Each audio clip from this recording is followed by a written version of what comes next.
I'm Joe Ikley, Extension Weed Specialist at North Dakota State University. Today it's early August and I'm in a Palmer Amaranth research site in eastern North Dakota. What I want to talk about in this video is some control options in soybean when it comes to Palmer Amaranth control. So some main points to consider. Right now we're in a trial that had pre-emergent only treatments in it. And if you kind of look around me and behind me, you'll see varying levels of success. Some plots relatively clean, some plots more Palmer Amaranth, and there is some water hemp mixed in here as well.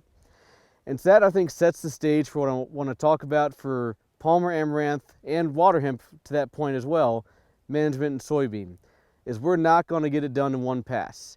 And so we can get some pretty good pre-emergence herbicide programs out here with 3 or 4 very effective modes of action. But that alone is not going to give us season-long control of something like Palmer Amaranth or water hemp. And so I think that the checkerboard pattern of varying levels of densities behind me highlights that we have good programs, not as good programs, but the pre-emergence herbicide is a starting point for Palmer Amaranth control in soybean. So I want to walk us through one trial here where we have a bunch of pre followed by post-emergence programs targeted for Palmer Amaranth control. And in fact, this trial actually had 3 applications because about 2 weeks ago, late July, we did have a blanket of glyphosate over top to clean up all the non-amaranth species in this trial. So this is the first treatment that we applied in this trial. And again, we just put together what might be some typical company programs for controlling Palmer Amaranth or water hemp. In this case, we started with 4.5 ounces of residual pro, and then 4 weeks after planting, 28 days, we came back with glyphosate, dicamba, and then we added on some residual or pyroxasulfone for added residual. And so in this case, having that base pre-program followed by glyphosate and dicamba, effective foliar applications, at least the dicamba part on glyphosate-resistant Palmer, we did a pretty good job cleaning up. There are a few little scapes that we can see on the edges, but otherwise a pretty good Palmer Amaranth control program. Okay, this next treatment, once again we did use residual pro as our pre, and then 4 weeks after planting we came back with glyphosate and glufosinate plus some outlook for some added residual. So in this case, again, we did get pretty good control with the glufosinate or Liberty because we don't have resistance to that, and we had the timing perfect, which was 4 weeks after planting. We had started to have escapes out of that pre, and we had a timely application. I should say, excuse the occasional pockets of injury. We do have some pasture herbicide carryover through manure in parts of this location. So this next one now, we switched to Broadax as our pre-emergence treatment. That's the same thing as Authority Elite. Gives us sulfentrazone and metolachlor. In this case, we came back with glyphosate and tavium, which is a premix of dicamba and more metolachlor. So again, relying heavily on the dicamba for the control of Palmer post-emergence with some added residual. The occasional escape or two, but otherwise a pretty clean plot about what we can hope for controlling Palmer Amaranth and soybean. So now we move towards a program that might be popular across parts of the eastern part of the state just for general weed control. We started with Boundary pre-emergence, and that's a premix of metribuzin and metolachlor. And then we came back with just Flexstar GT, which gets us famesifin and glyphosate. Now when we share our data about combined site years with this particular program, you'll see this program did not work as well in 2021 as it did this year. But I do want to highlight, if we get the Palmer Amaranth, this was 4 weeks after planting when it was 2 inches or smaller, with that famesifin we can get some very good control. So again, just similar to if you watch the dry bean video, the success of famesifin on Palmer Amaranth control was greatly dependent on the height. In this case, we got plenty of rainfall to activate the pre. That Palmer was still small when we applied the post-emergence application, and highlighting with that type of program, we can get some very good control, but it's all about timing.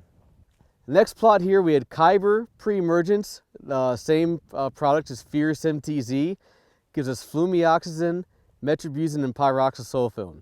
And those are 3 of our better active ingredients for pigweed control, Palmer Amaranth being a pigweed as well. Followed it up with some dicamba, glyphosate, and then metolachlor over the top for added residual. And again, a pretty clean plot, and this one's been consistent for us at this site in the drought year and in the more wet 2022 season as well. Okay, the last treatment in this trial, we had Fierce MTZ once again, so same thing as Kyber. We did add in half a pound of dicamba pre. So that's 4 effective active ingredients. This treatment worked pretty well this year, where we had plenty of activating rainfall. In the drought of 2021, it also worked quite well, having that dicamba in there. Really does help us pick up some residual activity of pigweeds when we have a drought situation. Post-emergence, glyphosate, dicamba, and then we did layer on some pyroxasulfone for more residual control. So again, a pretty clean looking plot with this treatment as well. Okay, so by showing off this trial, I wanted to give you an appreciation that we do have several different treatments that can be quite effective on Palmer amaranth. For those keeping score at home, you may have kind of added up in your head mentally how much some of these programs might cost. And yes, they're going to cost more than we might want to normally spend for weed control in soybean. But just again, giving you this appreciation, if we have a very good pre-emergence program with ideally 3 or more effective active ingredients, and then more importantly, make a timely post-emergence application. We did 28 days after planting. That means even those palmer that escaped the pre, we were at 1 to 2 inch tall palmer. That's how we got effective control. If we would have waited another week dealing with 3, 4, 5 inch tall palmer, we would have had more escapes in here. So again, I want to give appreciation that we do have some chemistry to control Palmer amaranth and soybean. We do need to be timely. I want to have multiple active ingredients, layer on the residual herbicides to give a season-long control, and we can get some Palmer amaranth control even with what we're working with here, a population that's resistant to 5 different modes of action and has some metabolic resistance. So again, highlighting, we talk a lot about doom and gloom, failure to control, and yes, we have plenty of failures on our 15 acres of research here. But if we're timely, use the right programs, and again, we do have to have Mother Nature break our way every now and then to get us some good luck. We can get some pretty good control with what we have. These were all on Extend Flex soybeans. These same programs will work on our Enlist soybean system.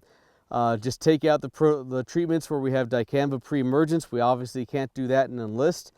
But what works best for us in the Enlist platform is when we have that Enlist 1 or 2,4-D application plus the glufosinate tank mix. That tends to be one of our better options for control post-emergence of Palmer amaranth in that soybean system. Again, I just have to highlight the fact that that's when we have Palmer 2 inches or shorter. Once we got 3, 4, 5 inches, that was too big for us at 2 different site years at this location. So again, we have the tools to get it done. We just need to be timely, use the full rates, multiple effective active ingredients, and again, I can't highlight how timely we have to be enough when it comes to controlling post-emergence Palmer amaranth, especially one with multiple herbicide resistance, with metabolic resistance. Once we get 3, 4 inches, that's when we start seeing a lot of failures on a lot of our different herbicides.